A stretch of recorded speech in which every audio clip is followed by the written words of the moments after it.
आखिरी पुकार। सुबह का वक्त था। पहाड़ों के दरमियान एक खूबसूरत मकाम पर सूरज की रोशनी दरख्तों से छन छन कर जमीन पर पड़ रही थी। 15 सियाहों का ग्रुप एक बड़ी बस से उतर रहा था। सब लोग पुरजोश थे क्योंकि वो कई दिनों से इस सैर का इंतजार कर रहे थे। अली इस ग्रुप का लीडर था, संजीदा और जिम्मेदार। उसने सबको जमा किया और कहा, दोस्तों, ये इलाका बहुत खूबसूरत है लेकिन कुछ खतरनाक भी। खास तौर पर नदी के किनारे ज्यादा करीब मत जाना और ग्रुप से अलग न होना। सब ने हंसते हुए हामी भर ली। आगाज में हर तरफ खुशी ही खुशी थी। फातिमा दरख्तों, परिंदों और बहते पानी की वीडियोस बना रही थी। उस्मान नदी के पत्थरों पर कूदता फिरता था जबकि बाकी सियाह तस्वीर ले रहे थे। कुछ नदी में पांव डालकर बैठ गए। कुछ देर बाद फिजा में हल्की हल्की खनकी आ गई। आसमान पर सियाह बादल इकट्ठे होने लगे। हवाएं तेज हो गईं।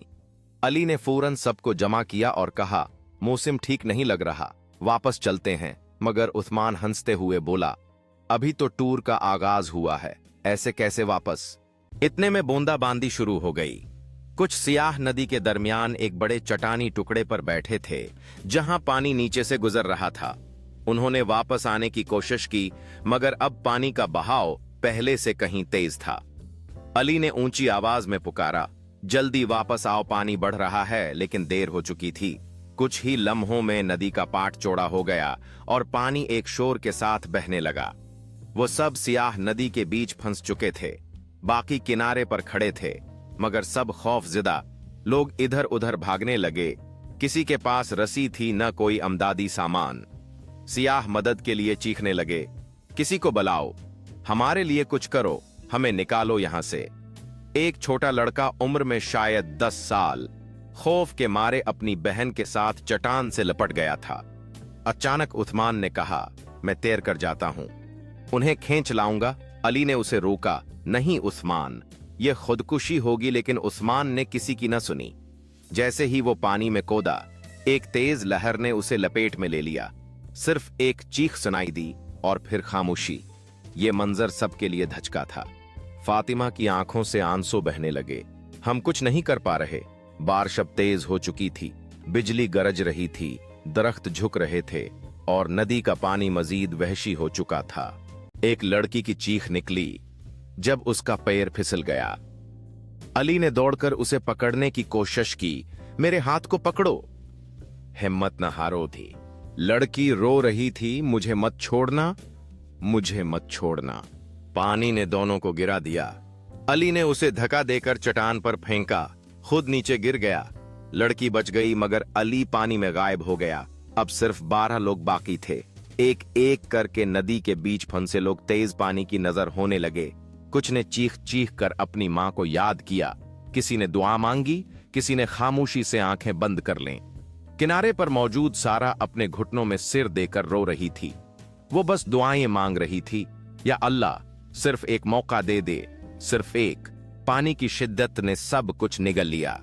1 घंटे के अंदर अंदर फन्ना में से सिर्फ 2 लोग बचे थे, सारा और वही छोटा बच्चा जिसे एक दरख्त की जड़ ने बचा लिया था।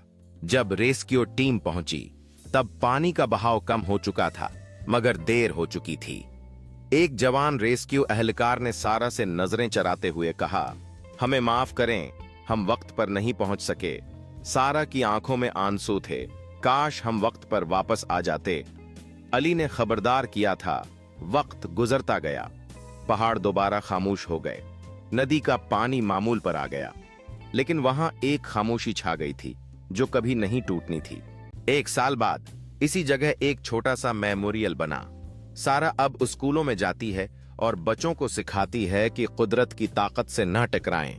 हर साल वो उन तमाम लोगों की याद में मोमबत्तियां रोशन करती है।